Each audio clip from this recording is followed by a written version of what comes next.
Les travaux que nous menons ici dans le nord du Médoc s'inscrivent dans le cadre d'un programme de recherche qui est destiné à étudier l'évolution et l'histoire des populations et des écosystèmes du littoral aquitain sur la longue durée, c'est-à-dire du Pléistocène jusqu'à l'époque actuelle. C'est un programme qui associe plusieurs laboratoires d'excellence bordelais et également d'autres laboratoires et d'autres universités, notamment de Paris, de Caen et de Brest.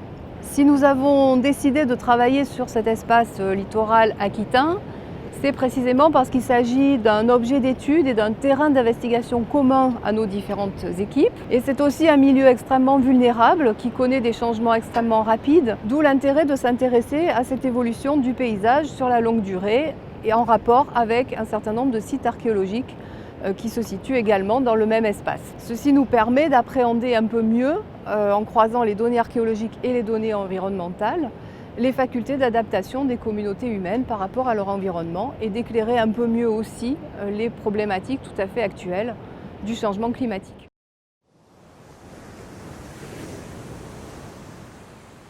Pour la première fois, donc, on va avoir, au travers de l'étude portée par le projet LITAC, des approches donc, qui seront aux interfaces des sciences humaines et des sciences de l'environnement, avec une vraie pluridisciplinarité et interdisciplinarité, puisqu'on va confronter donc, à la fois des méthodologies qui relèvent de sciences ou disciplines aussi variées que la paléogénétique. Donc ça, ce sera des choses qui seront faites notamment sur les bois anciens.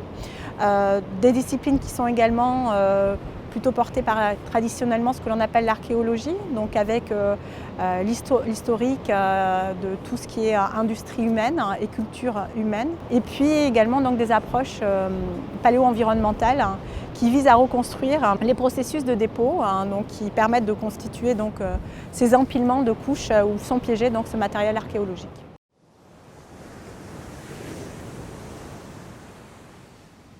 Nous avons également donc, adossé au projet LITAC des compétences transverses qui sont portées par les géomaticiens qui vont nous permettre donc, de cartographier et repositionner dans l'espace les différentes trouvailles à la fois d'un point de vue archéologique et également d'un point de vue environnemental, paléo-environnemental.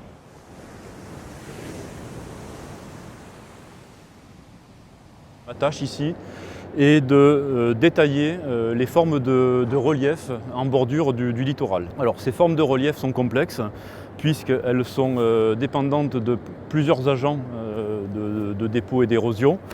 On y compte la mer, on peut y compter les cours d'eau, le vent et éventuellement l'homme. Plusieurs techniques sont utilisées pour reconstituer le relief à ce moment-là. Il y a l'observation, donc le dessin directement à partir de ce que l'on voit.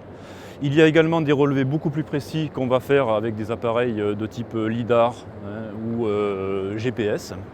Et ensuite, pour comprendre les formes de relief, il faut savoir dans quels sédiments elles s'inscrivent. Et ces sédiments, on va les appréhender de deux façons. La première, c'est de se servir des affleurements naturels pour lever des coupes stratigraphiques. Et une deuxième façon également d'accéder à la stratigraphie, c'est de faire appel à des carottages. C'est-à-dire qu'on va sonder le sous-sol et on va en retirer des carottes qui seront à ce moment-là étudiées en complémentarité des affleurements naturels et que l'on peut transporter au laboratoire et y faire de nombreuses analyses permettant de décrire le sédiment et en interpréter l'agent de transport, d'érosion, de dépôt et de relier ça en fait à un paléo-environnement global ici qui est un environnement côtier à proximité d'un fleuve qui est la Gironde, mais également sur un pas de temps qui est de plusieurs millénaires et dans lequel, bien sûr, un agent de contrôle important va être les fluctuations du niveau marin. Eh bien ici nous sommes sur un site archéologique qui se trouve à l'heure actuelle sur la plage, sur l'Estran, donc, sur la plage qui est soumise aux marées à l'heure actuelle. Et en fait nous avons un reliquat de sol en argile qui contient de nombreuses traces d'occupation. Alors occupation humaine et occupation animale, parce que nous avons une dépression qui apparemment est une espèce de mare dans laquelle les animaux se sont baladés, ont piétiné, donc on a des traces d'empreintes de sabots d'animaux. Et en arrière, on a aussi pas mal de tessons et de mobilier archéologique, donc des tessons de céramique, des silex, des ossements animaux qui nous montrent qu'on a une fréquentation de ce secteur pendant assez longtemps.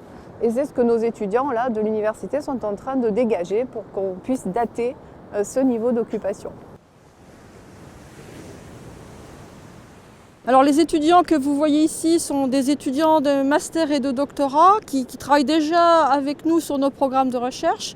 Et puis il y a aussi beaucoup d'étudiants de troisième année de licence d'archéologie qui sont aujourd'hui ici pour voir ce qu'est la recherche en train de se faire, et en l'occurrence ici une recherche pluridisciplinaire. Et je crois que c'est important qu'ils fassent l'expérience concrète de cette pluridisciplinarité en action avec des spécialistes de différentes disciplines travaillant autour de thématiques communes. Donc on est là sur le site de la Lette du Gurp qui a été fouillé très anciennement, en gros des années 70 à 90. Et à partir de ces fouilles anciennes, on sait qu'il y a toute une occupation à la fois ici à la Lette du Gurp et sur plusieurs kilomètres en bordure du littoral qui va du mésolithique, du néolithique ancien, ce qui est plutôt rare dans la région, jusqu'aux périodes historiques, antiques à minima. Malgré tout, il est assez méconnu.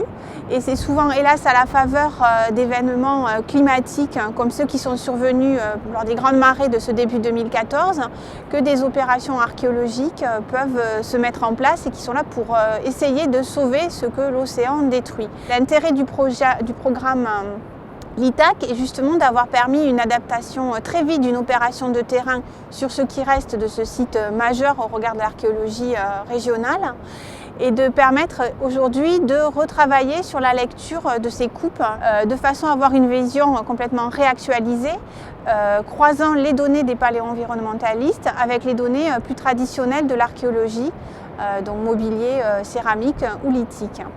Ce qu'on a vu également, c'est que les niveaux qui sont préservés en sommet de la butte sont des niveaux potentiellement du bronze ancien, ce qui veut dire que les niveaux plus profonds correspondent aux périodes chronologiques les plus anciennes jusqu'alors exhumées dans ce secteur. La difficulté majeure est justement celle d'arriver à imposer une fouille à cet endroit-là, puisque ça irait largement au-delà du programme l'ITAC. Et la difficulté est qu'il n'y a pas de réglementation aujourd'hui en France et même au-delà qui permettent de mettre en place des opérations d'archéologie préventive comme il peut en exister, comme la réglementation le permet lorsqu'il s'agit de travaux d'aménagement, LGV, permis de lotir, etc. Et il y a un vide juridique qui fait que ce patrimoine archéologique de première importance en Aquitaine est un petit peu en déshérence, et c'est toujours de manière au cas par cas, au coup par coup, au gré des colères de l'océan que les opérations archéologiques se mettent en place. Et ce qui rend d'autant plus important le fait qu'aujourd'hui, avec ce programme l'ITAC, on arrive à avoir une vision qui sera sans doute renouvelée de ce site dans un très proche avenir.